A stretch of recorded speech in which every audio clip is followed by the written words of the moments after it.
Bonjour à toutes et à tous.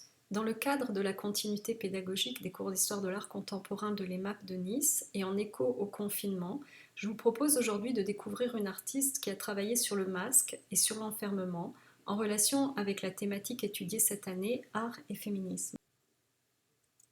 Considérée comme l'une des figures les plus importantes de l'avant-garde féministe internationale, Birgit Jürgensen naît en 1949 dans une famille de médecins. À l'âge de 8 ans, elle dessine en recopiant des œuvres de Picasso qu'elle signe Picasso Jürgensen. Vers 14 ans, on lui offre un appareil photo semi-automatique qu'elle utilise quasi exclusivement pour photographier des objets qu'elle a créés. Après avoir fini ses études générales, Jürgensen part en France en 1967 où elle découvre le théâtre d'Antonin Artaud ainsi que le structuralisme de Claude Lévi-Strauss. Elle se forme à l'Université d'art appliqué de Vienne entre 1967 et 1971. Peu de temps après avoir obtenu son diplôme, elle se marie en 1972 avec le sculpteur Bernd Hans Klinger.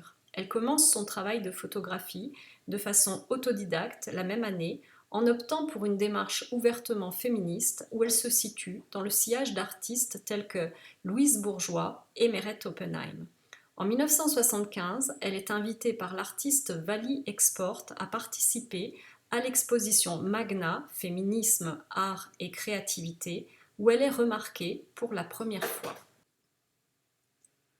Dans cette photographie performative, intitulée Sans titre, moi-même avec fourrure, Birgit Jürgensen livre d'elle une image qui parodie les stéréotypes de la mode. Elle y apparaît élégamment vêtue d'un châle, la moitié supérieure de son visage masquée par une peau de fouine qui semble prolonger sa chevelure blonde savamment coiffée comme dans un défilé de haute couture. Sa bouche, lèvres serrées comme si elle s'apprêtait à envoyer un baiser, opère un raccord parfait avec le nez du petit animal comme dans un collage dadaïste. Tout se passe comme si l'artiste s'était camouflé pour basculer dans le monde animal réglé par des instincts de survie. Jürgensen, qui a souvent recours au masque ou au travestissement, est ici volontairement réduite à un fétiche, répondant avec ironie aux injonctions de la mode et aux représentations de l'éternel féminin, où la femme est souvent associée à l'instinct et à la nature, alors que l'homme se veut le garant de la raison et de la culture. Dans cette photographie performative, Birgit Jürgensen apparaît habillée à rebours de la mode des années 70. Elle porte une robe très classique, voire vieillotte, avec un col de dentelle et une broche en camée représentant une femme de profil, qui évoque plutôt la mode des années 40. La jeune femme a les deux mains et le visage collés contre une vitre, comme si elle était enfermée dans une cage invisible. Si la photographie peut évoquer une héroïne de film en danger, stéréotype de la victime à sauver, la situation représentée ici n'a rien d'héroïque. En effet, on peut lire sur la vitre la phrase suivante écrite à la main: Je veux sortir d'ici. Le confinement dont il est question est manifestement d'ordre domestique, ainsi qu'en témoigne tout le travail féministe de Jürgensen qui dénonce, entre autres, l'enfermement des femmes dans l'espace de la maison. Dans cette série de polaroïdes sans titre, Jürgensen effectue une variation sur la thématique de la jeune fille et la mort, sujet iconographique propre à la tradition picturale et poétique germanique qui renvoie aussi au lied éponyme de Franz Schubert. L'œuvre est encore une fois une performance enregistrée avec l'outil photographique dont l'artiste exploite la quasi-instantanéité s'agissant d'un tirage polaroïde. Jürgensen joue ici avec un masque de plâtre peint censé représenter un crâne qu'elle met en rapport avec son corps que l'on devine en partie nu.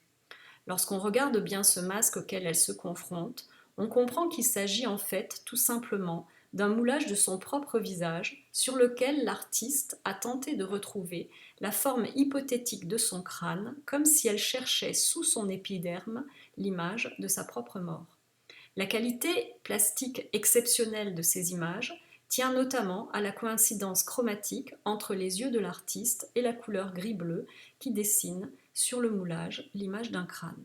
À la fois empreinte corporelle et espace de la mimésis, ce masque a une double nature.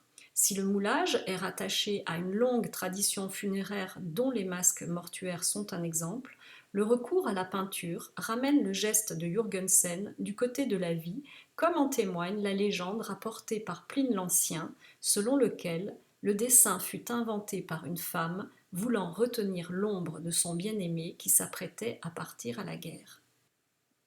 D'une part, le masque a les traits de l'artiste, il révèle donc son identité plus qu'il ne la cache, et d'autre part, grimé en image de crâne générique, il a pour fonction de cacher la jeunesse et la beauté de Jürgensen, soutirant ainsi son visage à toute catégorisation, notamment de genre.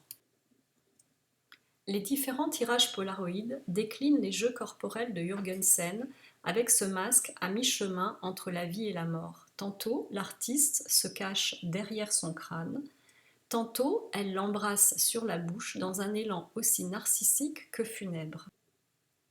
Tantôt, elle fait mine de dormir à ses côtés, tandis que la mort garde les yeux ouverts. Rappelons qu'Hypnos est le frère jumeau de Thanatos. On note sur cette image que le masque est planté sur une branche de bois que l'artiste tient probablement dans sa main comme une marionnette. La ressemblance entre le visage de l'artiste et son double ramène également la performance de Jürgensen dans le champ du narcissisme. En abordant la question de sa propre finitude, l'artiste donne à la performance des allures de vanité au sens pictural du terme, interrogeant l'impératif de beauté et de jeunesse dont les femmes sont l'objet. Quant au regard pénétrant de Jürgensen, il déjoue les mécanismes de domination du regardeur, montrant au public que ce n'est plus lui qui regarde confortablement l'œuvre d'art, mais plutôt l'œuvre qui le regarde au sens le plus large du terme. Je vous remercie de votre attention.